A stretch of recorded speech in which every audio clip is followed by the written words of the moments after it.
Olá, mais uma vez, boa noite a todos.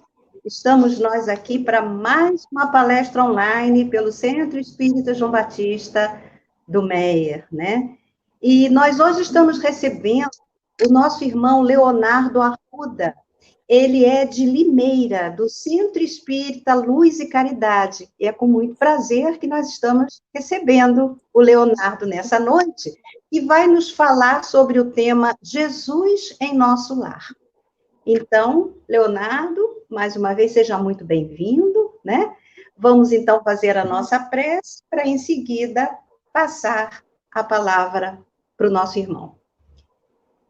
Deus, querido Pai de amor, de bondade, sabedoria, Pai de misericórdia infinita, mais uma vez aqui estamos, mas para, em primeiro lugar, agradecer. Agradecer por tudo que temos, agradecer por todo o amparo e auxílio que vem sempre do alto até nós, através desses benfeitores do invisível que tanta paciência tem conosco. Obrigada por estes momentos, obrigada por mais esta oportunidade de aprendizado e de trabalho também. Abençoa nós todos, Pai, abençoa toda a humanidade, abençoa o nosso planeta, abençoa o nosso Brasil mais uma vez. E pedimos nesse instante por todos os nossos irmãos mais necessitados de nós, aqueles que nem ao menos te conhecem, aqueles que estão passando por seus momentos difíceis, onde quer que se encontrem, nos hospitais, nos abrigos, nos presídios, nas colônias de tratamento, perambulando pelas ruas e muitas vezes em seus próprios lares. Que todos recebam nesse instante as nossas melhores vibrações de paz, de otimismo, de esperança. Que eles sintam que ninguém está sozinho e que a felicidade só depende de cada um de nós. Que sejam todos muito abençoados para que superem as dificuldades com coragem, com esperança e fé.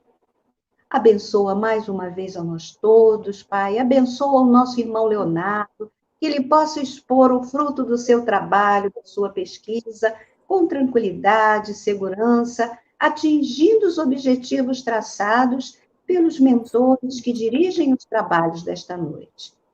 E assim, te agradecendo mais uma vez por tudo, em teu nome, Pai, em nome de Jesus, em nome de João Batista e dos mentores que dirigem os trabalhos, nós vamos dar início à palestra desta noite. Graças a Deus. Bem, então, Leonardo, agora a palavra é sua. Muito obrigado, viu? Mais uma vez, agradeço a oportunidade de estar junto com vocês. Muito feliz, muito alegre.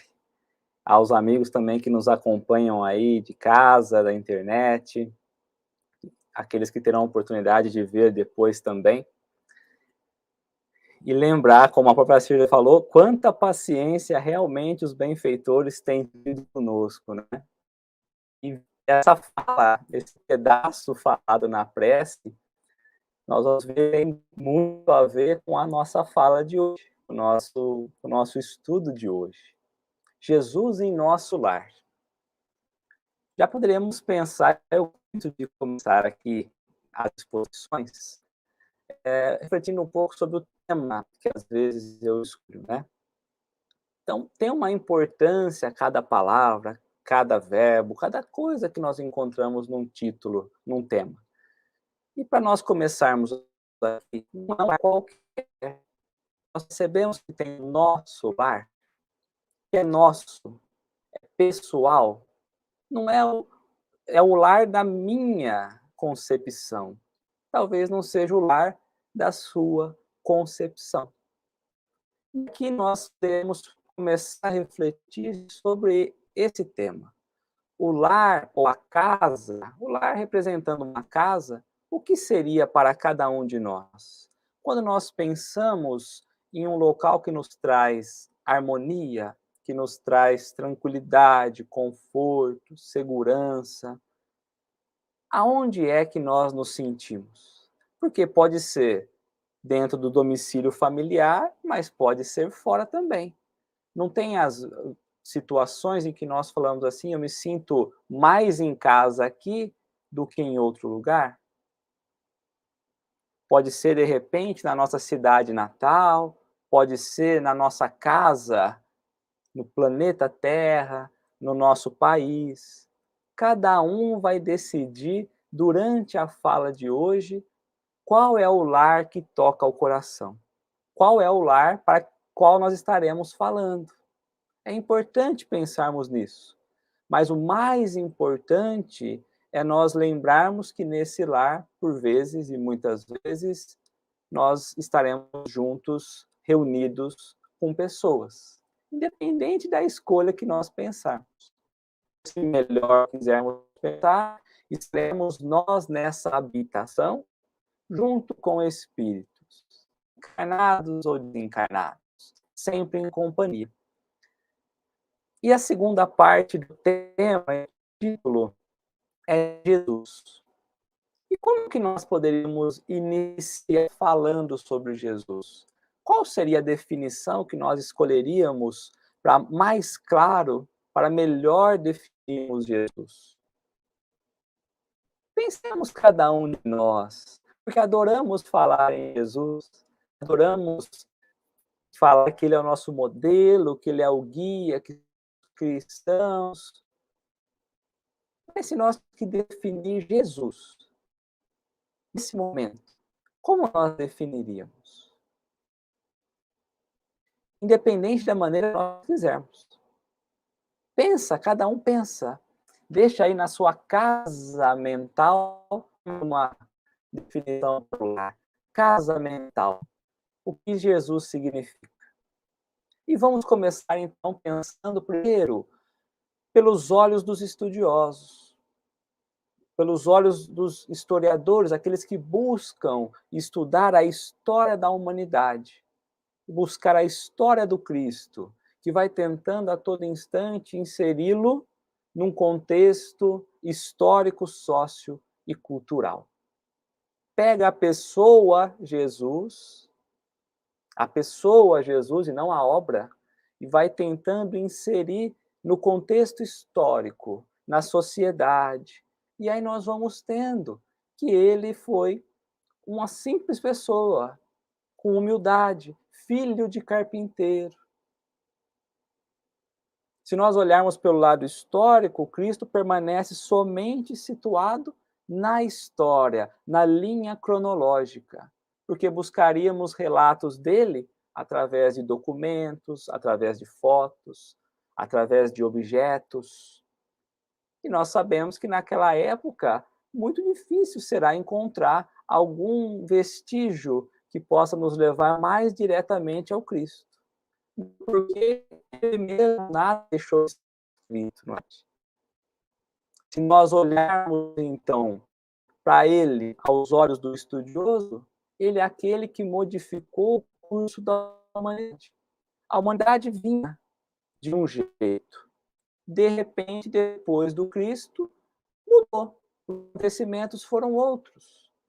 Poderíamos dizer que ele seria o reformador da civilização. E viria a partir dele reformar a maneira como a civilização era vista. E, de fato, é uma realidade. Ele foi esse reformador. Pelos olhos dos estudiosos, da história, dos historiadores. E quando nós partimos pelo entendimento da própria teologia, que é o estudo de Deus, aquilo que nos leva a Deus, o que será que os teólogos vão dizer? Porque a própria teologia estuda a religião e os seus aspectos. Mas Jesus não criou nenhuma religião. Aliás, o próprio cristianismo surge depois da morte do Cristo. A teologia vai buscar entender a influência das religiões na sociedade. Não propriamente do Cristo na sociedade. Vai fazer estudar a relação de Deus com a humanidade. Vê que nós vamos a todo momento chegando no que nós saímos. E a própria teologia, ele nada mais é do que um simples objeto de estudo. Um simples objeto de estudo. Porque maior é Deus do que é. Mas Deus se encontra ainda muito distante do nosso entendimento. E olhando pelos olhos dos teólogos, Jesus não é mais é do que aquele que imprimiu uma nova interpretação sobre a fé. E realmente, ele veio ser o legislador de uma nova crença. Mas não só. E quando nós olhamos pelos olhos da filosofia, que já se aproxima um pouco mais da doutrina espírita, porque, aliás, é um dos aspectos da doutrina espírita, a filosofia, ciência, filosofia e religião, não é? O que é que a filosofia vai trazer a respeito de Jesus? Qual é o papel da filosofia nesse entendimento? Porque a filosofia nada mais vai fazer do que estudar a relação das coisas perante a natureza. Então eu pego Jesus e vou estudar a relação dele com as coisas da natureza, relacionando uma coisa com a outra, questionando valores, questionando conceitos, ampliando os nossos pensamentos, buscando explicação para o Cristo através da própria ciência, da própria razão, Deus por meio da ciência, tentando justificar a nossa fé pela razão. E Kardec nos dizia que deveríamos seguir com a razão. Mas acontece que de tanta filosofia e tanta falta de entendimento verdadeiro, às vezes vamos trazendo polêmicas para dentro dessa interpretação, porque cada um tem um ponto de vista. Cada um leva o seu olhar, a sua compreensão, a sua relação, a sua interação com aquilo que imagina ser verdade, com aqueles conhecimentos que trazem dentro de si. Percebe que aqui Jesus se coloca como sendo um condutor do raciocínio.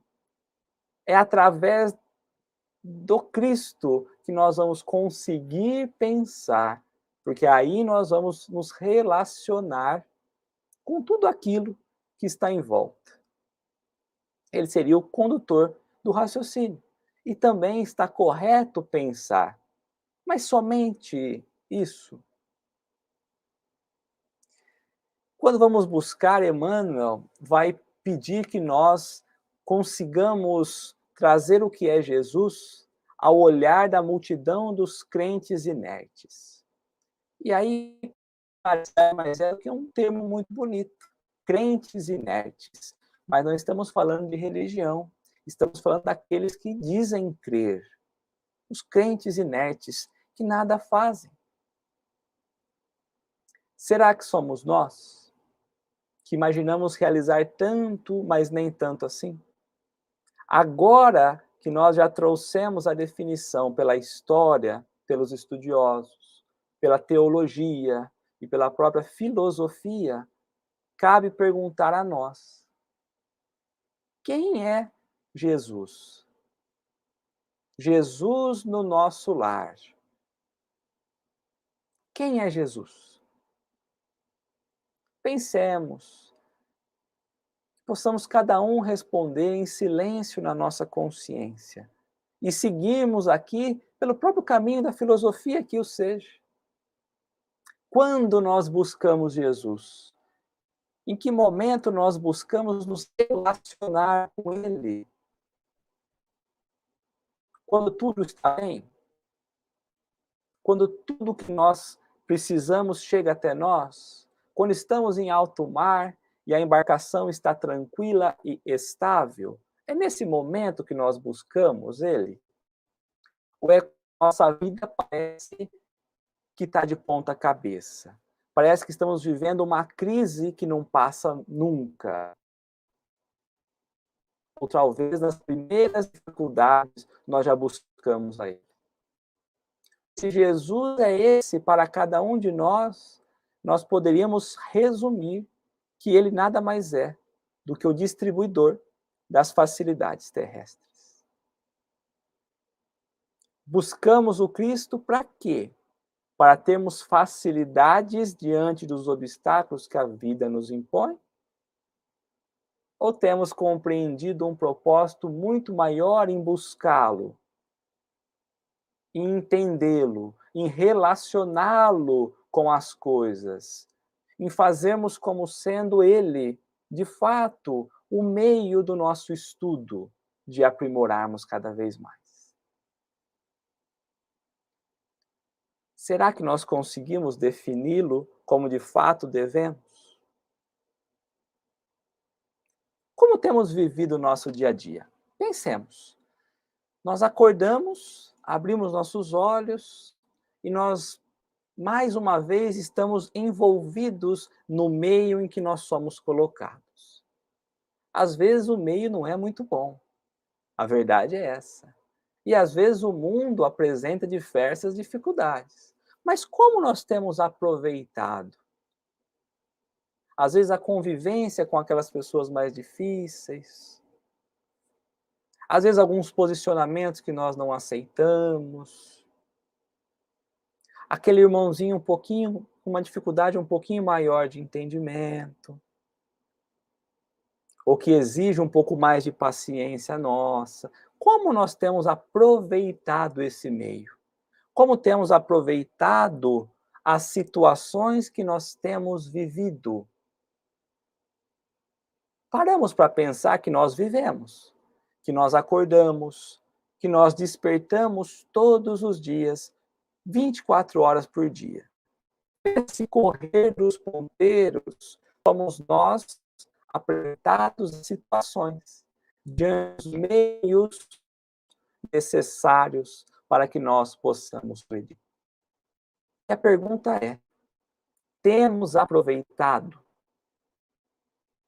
Nós mudamos agora a pergunta, porque não é se nós temos pensado em quem é Jesus, é se temos aproveitado o que chega para nós a todo instante, a todo dia, a cada minuto, a cada hora, a cada período do dia. E nós vamos ficar nessa vida. Não vamos nem refletir em vidas anteriores, porque senão a conta fica muito longa.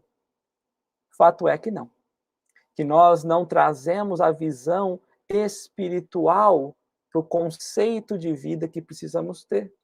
E vamos deixando as oportunidades passarem despercebidas.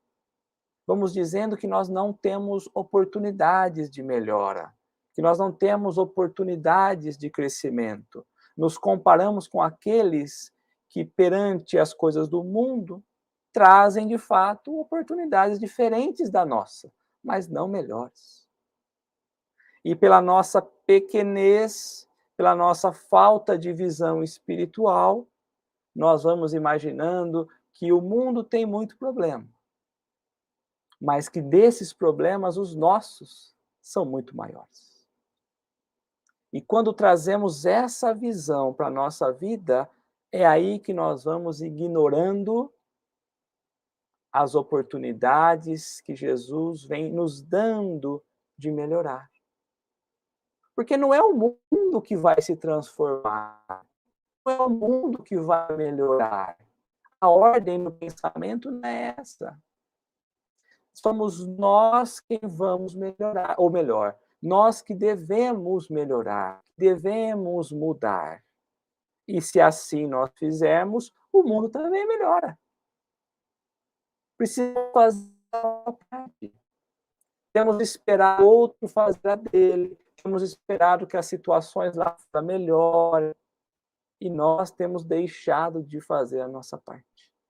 Esquecemos que nós reencarnamos com um propósito muito maior, que nós trazemos junto conosco necessidades. E temos preferido, muitas vezes, ficarmos nós como quentes e inertes, título em que Emmanuel dá a maioria de nós, reclamando da vida, das situações, das circunstâncias, das pessoas que estão embaixo do nosso. dependente da definição de lar que nós damos. Sentimos tristes diante da dificuldade de seguir, preguiça em executar a nossa parte. Preferimos muitas vezes estarmos nós lançados ao sofá, a uma cama, estagnados, inertes, do que propriamente dito, caminhando. E já nos foi mostrado o caminho, já nos foi falado as lições. Mas nós nos portamos como aquele adolescente que acha que tudo sabe, que acha que a vida gira em torno dele, e que os pais olham os adolescentes e dizem: ah, uma hora ele cresce, e quando crescer ele vai conhecer, de fato, a verdadeira vida. E perante a espiritualidade, somos nós, esses adolescentes espirituais, que não compreendem, rebeldes, imaturos, porque as situações se apresentam para que nós melhoremos, para que nós aprendamos e nós nos rebelamos. E nós vamos contra a maré. E nós vamos contra a figura do Pai, representado pelos bons espíritos, nos mostrando o caminho correto. E nós, pais, olhamos para as crianças e dizemos: são teimosos demais, vão quebrar a cara, depois vão aprender. E nós estamos quebrando a cara há quanto tempo? Nós temos deixado de aproveitar esses ensinamentos há quanto tempo? Quanto tempo? Estamos esperando que Jesus venha nos dar as diretrizes certas que ele já veio. Mas junto com as diretrizes queremos as facilidades. E nunca disse que seria fácil. E nunca disse que ele seria a solução. Mas que ele nos mostraria o caminho correto que nós deveríamos seguir. De fato, o que é verdade, o que é ilusão. Nós escolheríamos por que nos apaixonaríamos. E que ele nos mostraria qual era a verdadeira vida, que é a vida espiritual. E nós, muitas vezes, preferimos as paixões da terra. Não é ele que dificulta, somos nós que escolhemos de forma errada. E aí nós pensamos, tá, mas eu quero modificar, eu entendi tudo isso, eu entendo que eu preciso me renovar, eu preciso me apresentar diferente, mas eu tenho tentado. Mas essa mudança não é uma mudança que acontece quando nós estamos inertes, no dia a dia, lentamente, sem nos esforçarmos, sem persistirmos, sem nos dedicarmos. Muito pelo contrário. Essa mudança de entendimento da vida, esse ajuste do foco, de colocarmos os óculos exatos a percebermos a verdadeira vida, exige de nós um esforço muito grande.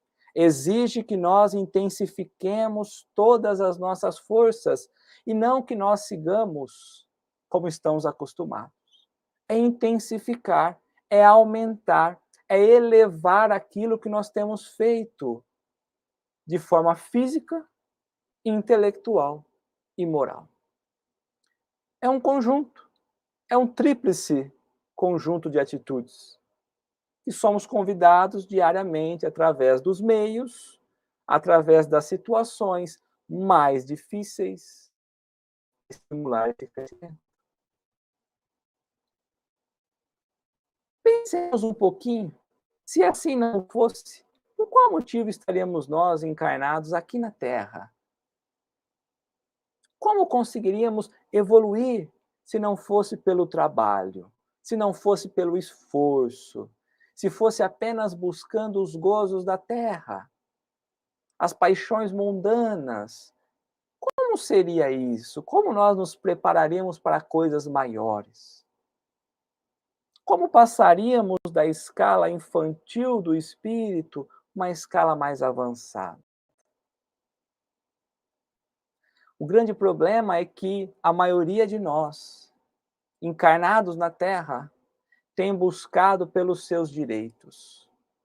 A própria sociedade tem colocado isso de forma muito clara, que todos têm direitos. E realmente todos têm direitos. Mas junto com os direitos, ao conjunto de deveres. São esses deveres que temos deixado passar. São esses deveres que nós temos ignorado, buscado apenas os direitos. Mas são os deveres que nos estimulam a crescer, a evoluir, a progredir, a estarmos inseridos nas verdadeiras lutas, no bom combate do mundo em que nós estamos. As dificuldades, situações, a vida que nós estamos inseridos. E nós queremos afastar dos problemas. O bom combate que o Paulo nos traz é aí, combatermos em nós mesmos, juntos da sociedade, junto dos problemas, junto das dificuldades, porque são nossas experiências. Nós é que temos plantado, nós é que temos buscado. E não adianta falar que não, que aquilo que estamos plantando não merecemos, porque é uma ilusão. Se nós buscarmos detalhe a detalhe, naquela reforma íntima que Santo Agostinho tanto nos falava, diariamente, buscar quais são as nossas atitudes, nós vamos ver que a maioria dos problemas e das dificuldades do dia a dia, nós mesmos temos produzido nessa vida, nessa oportunidade daqui está. E aí nós poderíamos corrigir e temos deixado tudo escorrer, tudo passar entre os nossos dedos. E qual é a forma mais segura de nós conseguirmos, então, nos renovar? Modificar a maneira como nós temos visto a vida. Kardec nos coloca que é justamente olhando para Jesus, mas nós temos dificuldade de entender quem é, quem ele é, o que ele fez, o que ele faz, qual é o seu papel, o que nós podemos esperar dele. E vivemos mendigando aquilo que não cabe a ele, mas cabe a nós. E a ele basta nós olharmos como uma fonte fecunda de ensinamentos puros e divinos, que nos apresentam o modo correto de agirmos, que nos apresentam o modo correto de nos portarmos diante da sociedade. Olhamos não aquilo que ele deixou escrito, mas que olhemos as características encontradas em toda a passagem. Em toda a história que falamos de Jesus, a característica presente é trabalho e amor. O trabalho representando o esforço, porque não é trabalharmos mais ou menos. O trabalho aqui é a intensificação das nossas forças, a intensificação da nossa capacidade, envolvidas no amor. O amor que o Cristo apresenta? Talvez não, porque nós ainda não o temos. Poderíamos substituir aqui o trabalho com a boa intenção. Intensificar as nossas ações, repletos, envolvidos do bem, da boa intenção. Na tentativa de não mais cairmos, de irmos indo. Aí, quando nós aceitamos buscar na fonte verdadeira, quando nós buscamos mergulhar e trazer os ensinamentos verdadeiros, aí nós vamos ver que nós descobrimos uma grandiosidade enorme na Boa Nova. Um despertar que antes nós não conseguíamos enxergar. E como nós falamos através dos estudiosos, dos teólogos, dos filósofos e de nós, o mestre não é mais apenas o reformador da civilização, nem apenas o legislador das crenças, nem mais o condutor do ensino, o condutor do estudo, e muito menos o distribuidor das facilidades. O Cristo, ele é o renovador individual da vida de cada um. Individual. cada um. Porque é a nós. Lembra o nosso lar no começo do tema? Nosso, nós. Nós temos que fazer. Nós já temos recebido as condições de nos renovar. Cabe a nós, individual, alterar a maneira como nós temos nos portado, alterar a maneira como nós temos agido. Que não nós amamos os que nos orientam, porque muitas vezes nós amamos o centro espírita, nós amamos a igreja. Não, o templo nos orienta e eu preciso de orientação. O templo, o local, nada mais é do que o ir buscar as informações, as instruções, para que eu possa evoluir moral e intelectual. E eu não mais me apaixono apenas, ou me restringo apenas às reuniões adorativas, de ficar contemplando aquilo que foi dito. Não só isso. Porque senão não justifica. Que adianta eu ir buscar uma palavra e ficar contemplando aquela palavra se eu não tenho a ação? O que nos importa verdadeiramente não é ir a esses lugares procurando o Cristo. Porque nós já temos dentro do entendimento que ter trazido o Cristo conosco há muito tempo. Independente de onde nós estejamos, independente das situações, independente de como nós nos apresentamos, nós levamos as características do Cristo. Nós nos colocamos como sendo aquele portador dos ensinamentos da fonte do Cristo. E nós entramos para buscar instrução, levamos instrução, nós auxiliamos, mas o Cristo não mais busco entre quatro paredes. Porque a grandiosidade da boa notícia diz que dentro de mim eu já tenho.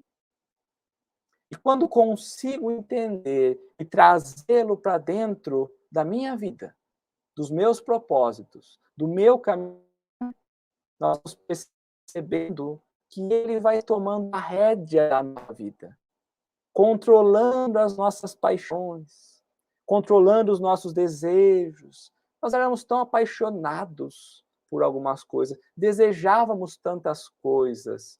Parece que agora tudo mudou, parece que eu estou diferente. A maneira como eu tenho falado, a maneira como eu tenho me portado, né? As palavras são mais doces, sou mais gentil. É porque nós permitimos receber, de fato, esses ensinamentos que vão nos modelando ao homem de bem.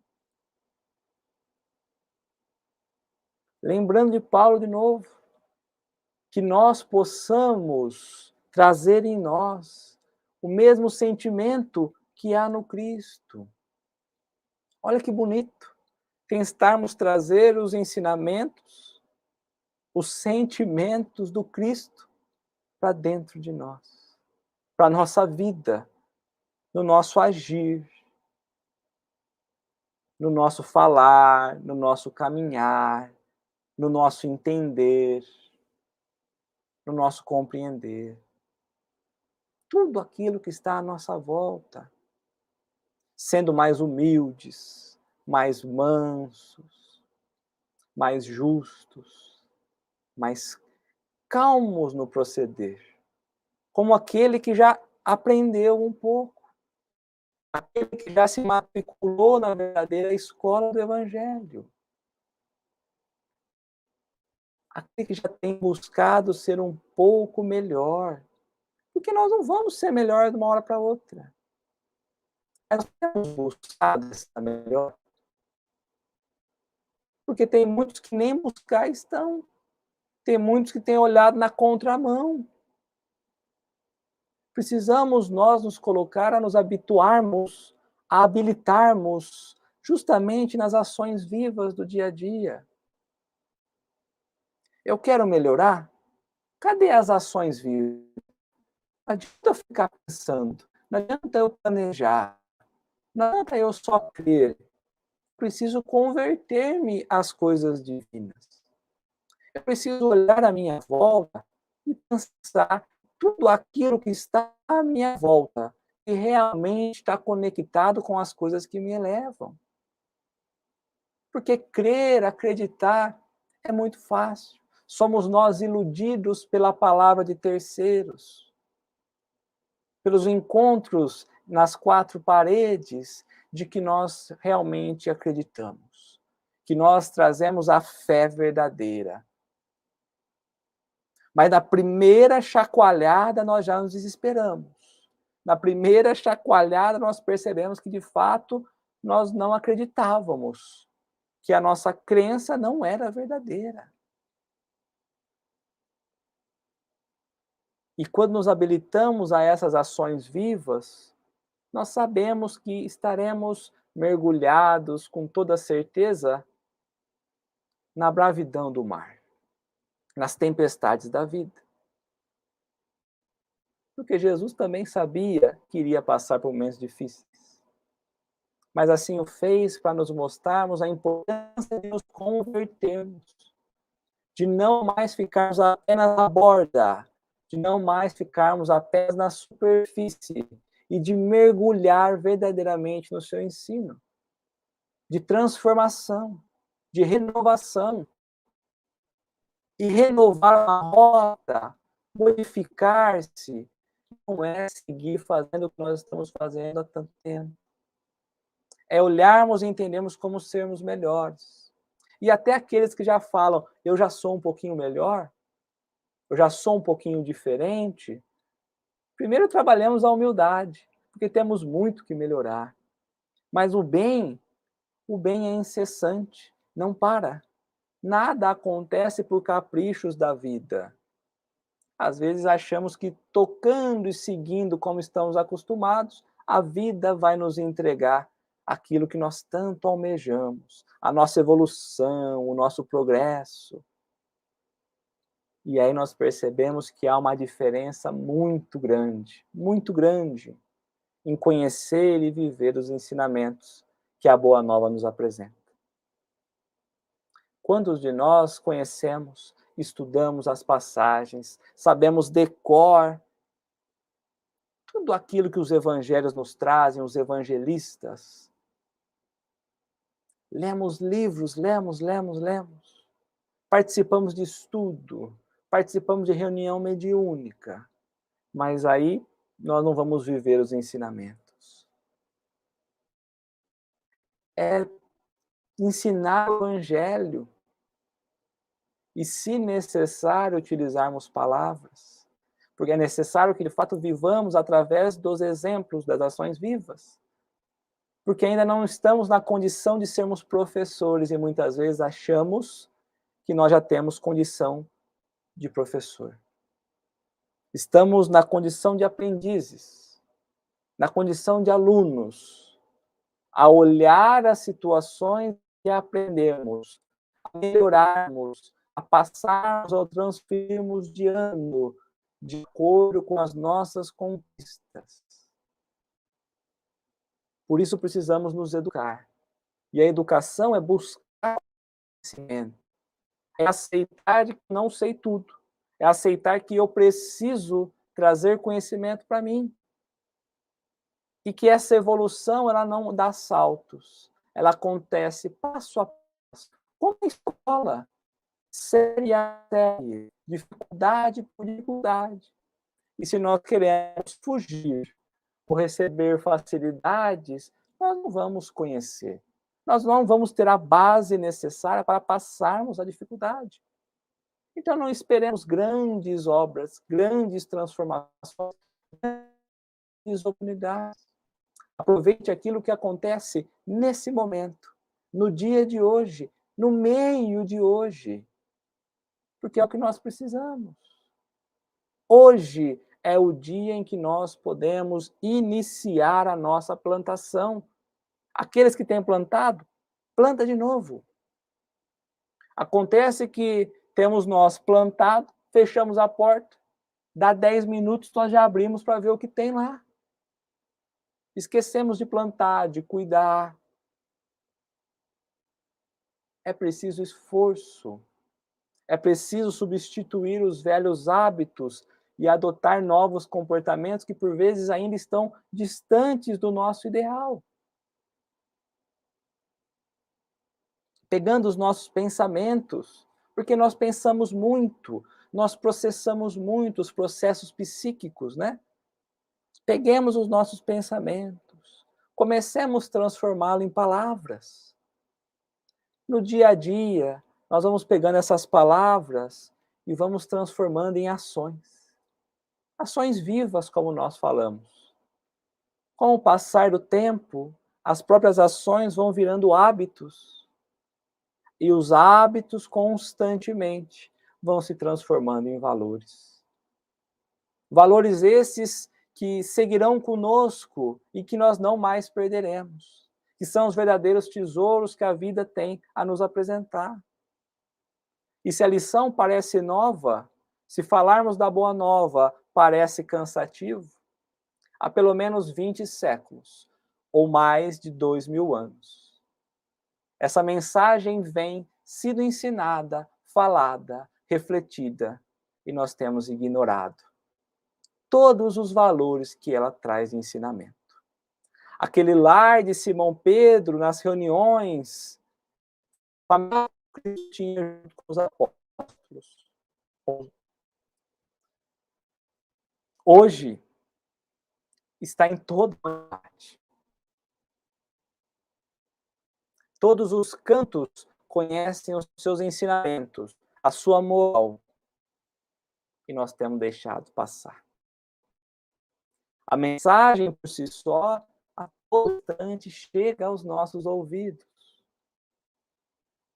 A mensagem por si só, a todo momento, chega à beira do nosso coração, mas nós temos evitado. Nós temos deixado para outra hora.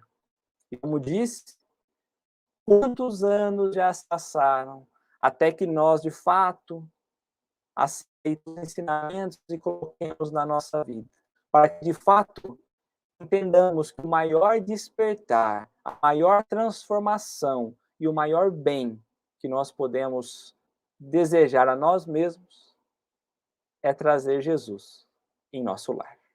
Muito obrigado.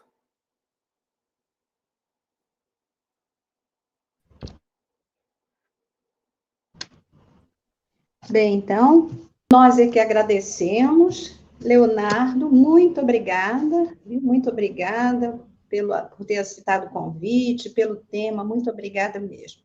Tenho certeza que todos gostamos muito, viu? Realmente a importância da gente sentir Jesus no nosso lar, com as nossas mudanças, com a nossa capacidade de compreensão, tolerância, promovendo a nossa reforma, né? Junto àqueles que estão mais próximos de nós. Muito obrigada. Vamos então fazer a nossa prece final para agradecer esses instantes, elevando o nosso pensamento ao Pai querido, dizendo: Deus, Pai de amor, mais uma vez te agradecemos por essa noite, e tenhamos tido ouvidos de ouvir, como sempre falamos, que as lições do trabalho de hoje possam estar gravadas em nós, em nossas mentes, para que saibamos colocá-las em prática sempre que houver oportunidade. Abençoa nós todos mais uma vez, abençoa toda a humanidade, Pai. Que possamos ter essa paz que estamos sentindo nesse instante em nossos corações, de forma a transmiti-la a todos que se acercarem de nós. E que nessa noite possamos ter oportunidades de trabalho e de estudo, enquanto temos o nosso repouso físico. Obrigada por tudo mais uma vez. E assim, em teu nome, em nome de Jesus, em nome de João Batista e dos mentores que coordenam os trabalhos desta noite, nós damos por encerrada a palestra de hoje. Graças a Deus. Que assim seja. Uma boa noite a todos. Boa noite, fiquem com Deus.